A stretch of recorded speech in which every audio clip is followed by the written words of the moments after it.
Hi everyone, my name is Abhilash and welcome to Credit Debit with Abhi. Today we're going to be talking about the Chase United Quest card.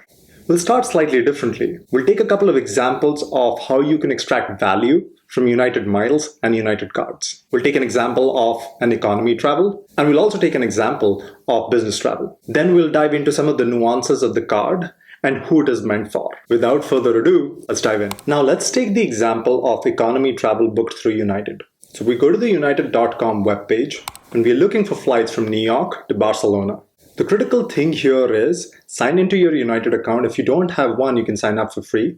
And then make sure to tick the flexible date option and the book with miles option. Select economy and say find flights. The good thing about United is it gives you a calendar view of how to book with miles. If you look at the month of April, we see that April 16th is one of the lowest miles required to book an economy flight from New York to Barcelona. We need to spend about 30,000 United miles alongside $5.60 in taxes. Now, if we quickly hop over to Google Flights and look for the same flight on the same date that is flown by United, we see that the retail price of this flight is $678. If we do a quick cent per point math, we see it is $678 minus the $5.60 in taxes, divided by the 30,000 points, multiplied by 100, to get to a cent per point value of 2.24. Like I've said in my previous videos, I like to set a threshold of 2 cents per point when I'm trying to use my miles or points from the credit card world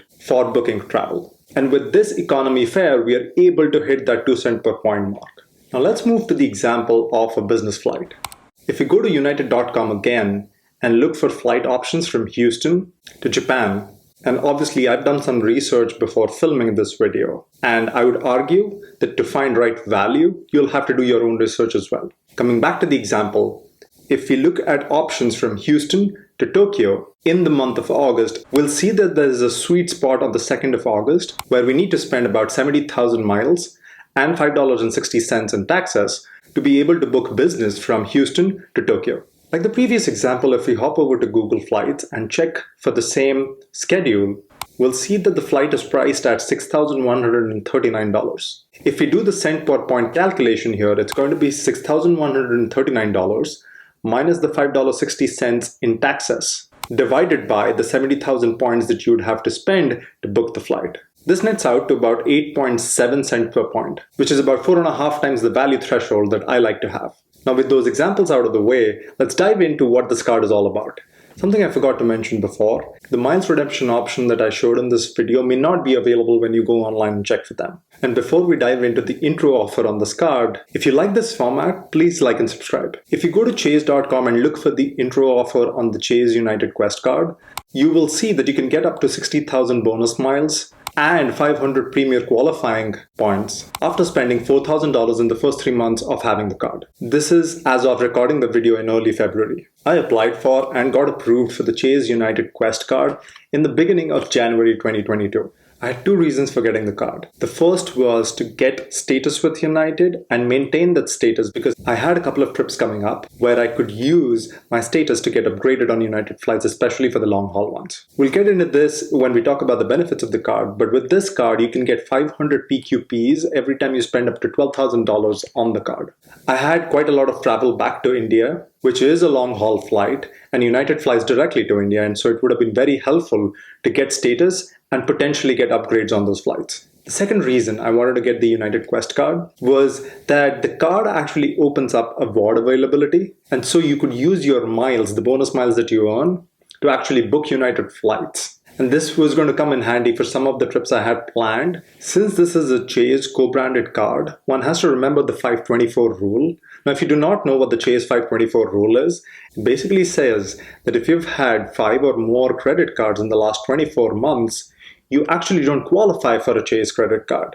At that point in time, I was way under 524. And I knew that I had a lot of travel coming up. So I strategically waited until Jan of 2022 to apply for this card and get approved. Let's quickly also talk about what PQPs and PQFs stand for within the United nomenclature. PQPs stand for Premier Qualifying Points and PQFs stand for Premier Qualifying Flights. Now, to qualify for Premier status with United, you either need to take a certain number of Premier Qualifying flights and earn a certain amount of Premier Qualifying points, or you accumulate a higher level of Premier Qualifying points, so PQPs, to be able to qualify for a certain status. Also bear in mind that while you can earn 500 PQPs for every $12,000 spent on the card, that only takes you all the way up to Platinum. If you have to qualify for 1K, you have to have the PQFs alongside the PQPs. So for 1K, you actually have to fly and spend with United or United partners, such as the Star Alliance partners,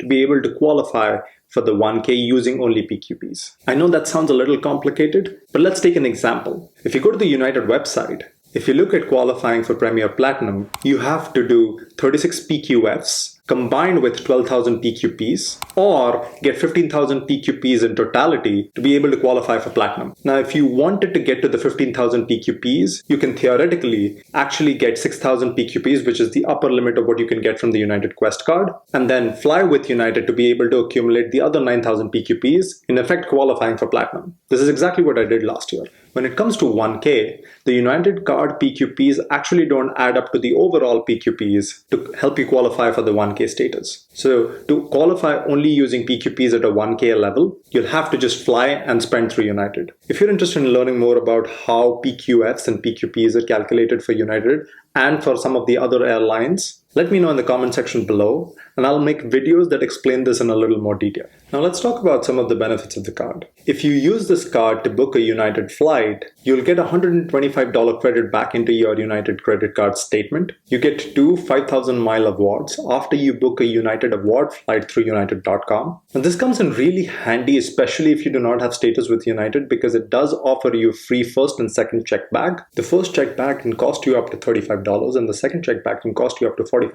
And this is true for you and a companion that's on the same ticket. So if you're checking in 2 bags for a trip, between the two of you can save up to $320 for one trip. Like I said, if you do have status with United, this is already included as a part of your status, not as a beneficial. You also get priority boarding, again, something that comes in really handy if you don't have status with United. So you're still not boarding in Group 1, but you're not boarding in Group 5. You also get eligible for complimentary Premier upgrades, especially if you book award tickets through United, but you'll still be behind people who've paid cash for their tickets. Again, if you're flying within the US, it's going to be extremely difficult to get an upgrade using this. And in general, too, having flown United quite a fair bit over the last couple of years, what I've seen is these are difficult to go through, so I wouldn't put too much value into this particular benefit. You get other perks like the $100 back if you get global entry and TSA pre-check. The card comes with no foreign transaction fee, which I think is clutch. It also gives you access to the luxury hotel and resort collection. And this can come in handy because if you book through the luxury hotel and resort collections, you get special credits such as a $100 credit with the property itself for either spa services, food and beverage. So very similar to the Platinum and the Fine Hotel and Resort. Generally, what I've seen is the number of hotels that are available through the luxury hotel and resort are limited, and they're generally more on the expensive side. So something to keep in mind.